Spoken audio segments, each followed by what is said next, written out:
एक दफा का जिक्र है। एक गरीब चकी वाला था और उस चकी वाले की एक निहायत खूबसूरत बेटी थी।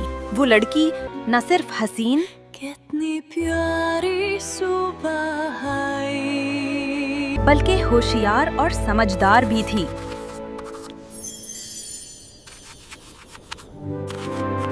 चकी वाला अपनी बेटी पर इतना नाज करता था टोकरा हो। मैं जानती हूँ बाबा। कि एक दिन उसने बादशाह के दरबार में जाकर फख्र से कहा, ऐ बादशाह मुआज़्ज़म, मेरी बेटी इतनी अक्लमंद और हुनरमंद है कि वो तंके को सोना बुन सकती है। क्या सच में? बादशाह ये सुनकर चूका, मगर लालच ने उसके दिल में जगह बना ली। बादशाह चूंकि रुपया दौलत का बहुत शौकीन था, उसने ये बात सुनी तो लालच में आ गया और फौरन उसने हुक्म दिया कि लड़की को महल में लाया जाए। मेरे प्यारे बाबा, हम महल क्यों जा रही हैं? बेटा, तुम्हारी किस्मत बदलने वाली है, तुम क्वीन बन जाओगी इंशाल्लाह। जब चक्की वाले की बेटी दरबार में पहुंची तो बादशाह उसे महल के एक कमरे में ले गया जहां तिनकों का बड़ा ढेर लगा था। बादशाह ने उसे एक स्पिनिंग व्हील सुबह तक सोना बुनो, वरना अपनी जान की फिक्र करो। बेचारी लड़की रोने लगी। उसे मालूम था कि ये काम नामुमकिन है। बेचारी लड़की ने लाख कहा कि ये सब उसके बाप का बेबुनियाद दावा है और वो ऐसा कुछ नहीं कर सकती। मगर दरवाजा बंद कर दिया गया और वो अकेली रह गई। कमरे के एक कोने में बैठकर रोने लगी। अचानक दरवाजा खुला और एक अजीबो-गरीब सा बोना नमूदार हुआ जिसकी आंखें चमक रही थीं। वो बोला, नेकबख्त लड़की, क्यों रोह रही हो? लड़की ने जवाब दिया, मुझे ये सब टंके सोनी में काटने हैं, पर मुझे नहीं पता ये कैसे मुमकिन है। बोने ने कहा,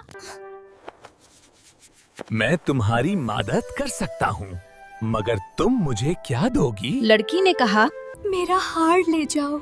लड़की ने अपने सोने का हार उसे दे दिया। बोने ने हामी भरी, तकल के पास बैठा गुनगुनाने लगा, घूम टिकल, घूम जरा, देखो देखो कमाल जरा, तिनकों को सोना बना, चलते रहो रेल बना। और टकल तेजी से घूमने लगा।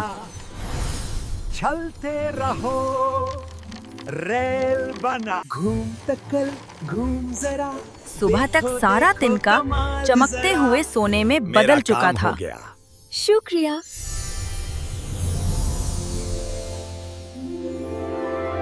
सुबह जब बादशाह आया और हर तरफ सोना ही सोना देखा तो हैरत ज़दा भी हुआ और खुश भी। लेकिन लालच उसके दिल में और बढ़ गया। उसने लड़की को एक और कमरे में बंद कर दिया जहां पहले से भी ज्यादा तिनके रखे थे। ये सब भी और सुबह कहा, तक सोने में काट दो, वरना अंजाम बुरा होगा। लड़की फिर रोने लगी। इतने में वही बोना दोबारा कमरे में आ गया और बोला, इस बार अगर काम कर दूं तो तुम मुझे क्या दोगी? उसने कहा, मेरी उंगली की अंगूठी ले लो। बोने ने अंगूठी ली, तकल के पास बैठा और फिर वही गीत गाते हुए सारा तिनका सोना बना डाला। अगली सुबह बादशाह निहायत खुश हुआ, मगर अब भी उसके दिल की लालच खत्म ना हुई। उसने उसे एक और बड़े कमरे में ले जाकर तिनकों का बहुत बड़ा अंबार दिखाया और कहा, ये सब सोने में बदल दिया तो मैं तुम्हें मालिका बना दूंगा। जब वो अकेली रह गई तो वही बोना तीसरी मर्तबा आया और कहा, अब क्या दोगी अगर तुम्हें सोना काट कर इस बार लड़की बेबस थी।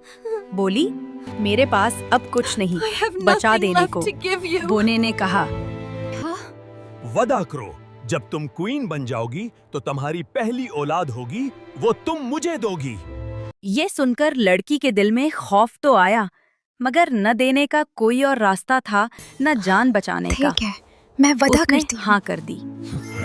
बोने ने फिर तकल चलाया, गीत गाया और सारा तिनका सोने में बदल दिया।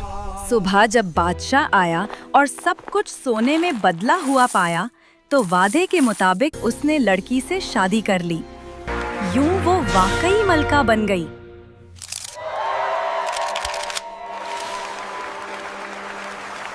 कुछ साल गुजरे।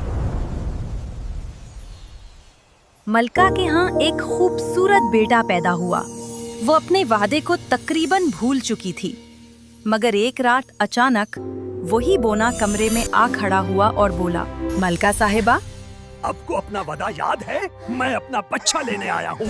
अब तुम्हारा वादा पूरा करने का वक्त आ गया है। अपना बच्चा मुझे दे दो। सारी ये सुनकर मलका तड़प उठी, रोने लगी, इल्तिजाएं करने लगी, सारी रियासत का खजाना ले लो। नहीं, मगर बोना सख्ती से मुझे बोला। तुम्हारा बेटा चाहिए। मलका ज़ारो कतार रोने लगी, बहुत मिन्नतें करने लगी। और माँ अपना बच्चा केसी को कैसे दे सकती है? मैं अपने बच्चे के बगैर कैसे जिंदा रहूंगी? आखिरकार बोना थोड़ा तुम्हें 3 नरम दिन की पड़ा मोहलत और देता बोला, हूं। अगर तुम 3 दिन में मेरा नाम बता दो तो तुम्हारा बच्चा तुम्हारे पास रहेगा, और अगर नहीं बता सकी तो बच्चा मेरा होगा। ये कहा और बुना वहाँ से गायब हो गया। मलका ने अपने खादिमों को हुक्म दिया कि पूरे मुल्क में जाकर हर मुमकिन नाम मालूम करें। पहली रात मलका ने वो तमाम अजीबो गरीब नाम सोचे जो कभी सुने थे। सुबह बोना आया और मलका ने एक एक नाम लेकर पूछा। इकाबोर्ड, हैरी। हर बार बोना मुस्कुराकर कहता, नहीं मलका साहिबा, ये मेरा नाम नहीं। दूसरी रात उसने और भी मुज़हिका खेज नाम सोचे। टेढ़ी टंग, कुछ कमर, टेढ़ी गर्दन।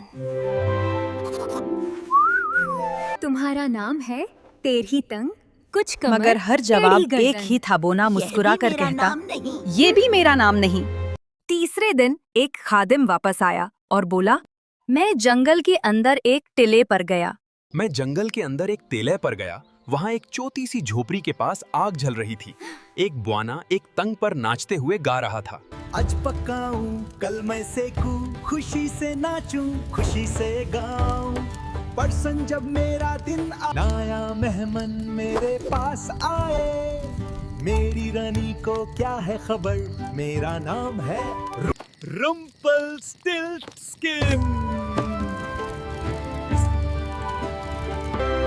जब मलका ने ये सुना कि बोने का नाम रम्पलस्टिल्टस्किन है, तो वो खुशी से फूल ना समाई। रात को जब वो नन्हा बोना हस्बे वादा आया और तो बोला, क्वीन साहिबा बताए, क्या मेरा नाम जान लिया? तुम्हारा नाम क्या जॉन है? नहीं। तो मलका क्या ने टॉम है? पुरसुकून अंदाज में कहा। फिर शायद तुम्हारा नाम रुम्पलस्टिल्टस्किन हो। ये तुम्हें किस जादूगरनी ने बताया? ये नहीं हो सकता। गुस्से में ये उसने अपना नहीं दायां हो पांव सकता। फर्श पर इतने जोर से मारा ये कि जमीन कैसे में धंस गया। possible है? वो उसे दोनों हाथों से खींचने लगा, मगर उसका गुस्सा ठंडा ना हुआ। फिर वो गुस्से और शर्मिंदगी में बड़बड़ाता हुआ वहाँ से धुएं के बादल में गायब हो गया। मलका हंसने लगी, बच्चा खुशी से कलकारियां मारने लगा और दरबार के सब लोग खुश होकर बोल उठे, जनाबे रम्पलस्टिल्टस्किन, आपको सुबह बखैर और बहुत बहुत प्यारी रुखसती। महल में सुकून छा गया और मलका ने इत्मीनान का सांस लिया। यूं मलका ने अपनी अक्लमंदी से अपने बच्चे को बचा लिया और उस दिन के बाद कभी किसी ने उस बोने को ना देखा, ना उसका नाम लिया। अगर इस कहानी ने आपको एक लम्हे के लिए भी खामोश कर दिया हो, तो एक सब्सक्राइब हमारी खामोश मेहनत की सबसे खूबसूरत आवाज होगा। और अगर दिल ने हल्की सी मुस्कुराहट दी हो, तो लाइक भी करें और कमेंट में जरूर बताएं कि आपको कौन सा लम्हा दिल से लगा।